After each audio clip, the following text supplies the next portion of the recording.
Welcome to the Hollywood Makers. I am your host, Claudia Cano-Asbjornsen. This week, Hollywood isn't defined by a new blockbuster or a streaming release. It's defined by strategy, by corporate maneuvering, by scale. Netflix has bowed out of its pursuit for Warner Brothers, leaving Paramount's guidance as the likely winner. This isn't just about one studio changing hands. It's about how content, power, and storytelling are being reshaped in real time. Let's break it down. Netflix co-CEOs Ted Sarandos and Greg Peters announced the decision clearly. Acquiring Warner Brothers was, quotes, always a nice to have at the right price, and a must have at any price, end quotes. Even though Netflix had negotiated a deal that could have created shareholder value, the streaming giant decided the price required to match Paramount's Skydance offer was no longer financially attractive. The response on Wall Street was immediate. Netflix shares jumped more than 10% after the announcement. The message was clear. Netflix is confident in its own growth, its content strategy, and its streaming service, but it won't chase a deal that doesn't make sense financially. That opens the door for Paramount's Skydance. Their latest bid, $31 per share plus additional sweeteners, has been labeled by the Warner Brothers Discovery Board as a superior proposal. Paramount CEO David Ellison framed it as a combination that will deliver value, certainty, and speed. But, beyond dollars and cents, this deal carries major implications for the studio landscape. Combined production power between Warner Brothers and Paramount's Skydance, potential reshaping of TV divisions and film production infrastructure, regulatory scrutiny from U.S. and European authorities, with political voices already weighing in. What does this mean for Hollywood? First, consolidation accelerates. Fewer independent powerhouses remain. The stakes for library control, IP, and franchise ownership are enormous. Second, content creators and employees feel the pressure. Redundant positions and infrastructure trimming are likely, particularly in TV divisions. Thousands of jobs could shift, move, or disappear. Third, this moment underscores strategy over size. Netflix isn't chasing a prestige acquisition. They are prioritizing shareholder value, content investment, and organic growth. Paramount, on the other hand, is willing to spend to gain scale and influence, with regulators watching closely. This isn't just a corporate story. It's a signal for creators, talent, and audiences that Hollywood's architecture is shifting, and the winners will be defined by strategy as much as storytelling. While the studio world wrestles with consolidation, publishers across the pond are addressing their own questions of content control.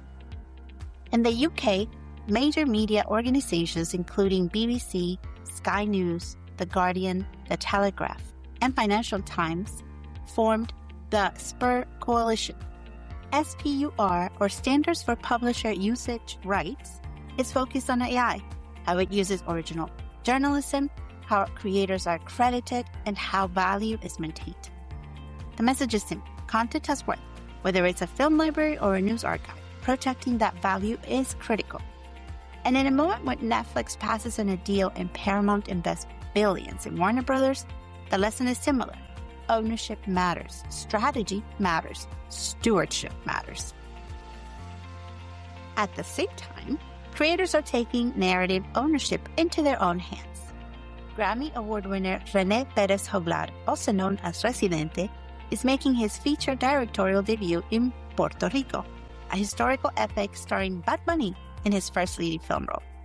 The cast includes Viggo Mortensen, Edward Norton, and Javier Bardem, with executive producer support from Alejandro González Iñárritu. The film centers on the late 19th century revolutionary José Maldonado Román, known as Águila Blanca, and Puerto Rico's fight for identity during colonial rule. What makes this project notable isn't just its scale, its authorship. Residente has called it a reaffirmation of Puerto Rico's true history, told with intensity and honesty. This is storytelling as reclamation. In a week where publishers are asking for control over how their work is being used by AI, here we have artists asserting control over cultural narrative. The through line? Ownership matters, whether it's archives or ancestry.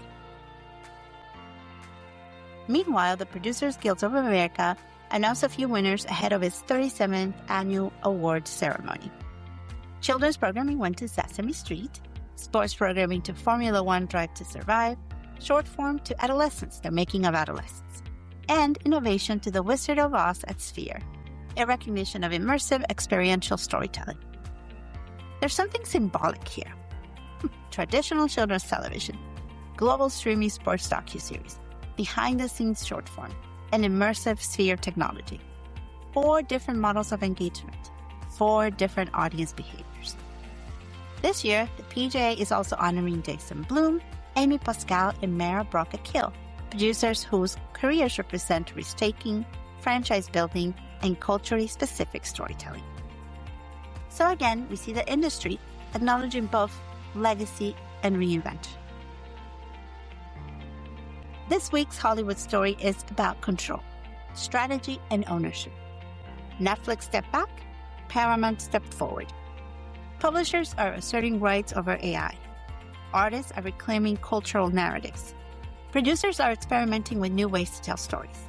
It's a reminder that the industry is not just making content, it's negotiating its future. Who owns the libraries? Who controls the narrative? Who shapes the culture? And that, more than any headline, is what the Hollywood Makers is here to follow. Thanks for joining me today. Don't forget to like and subscribe. Till next time.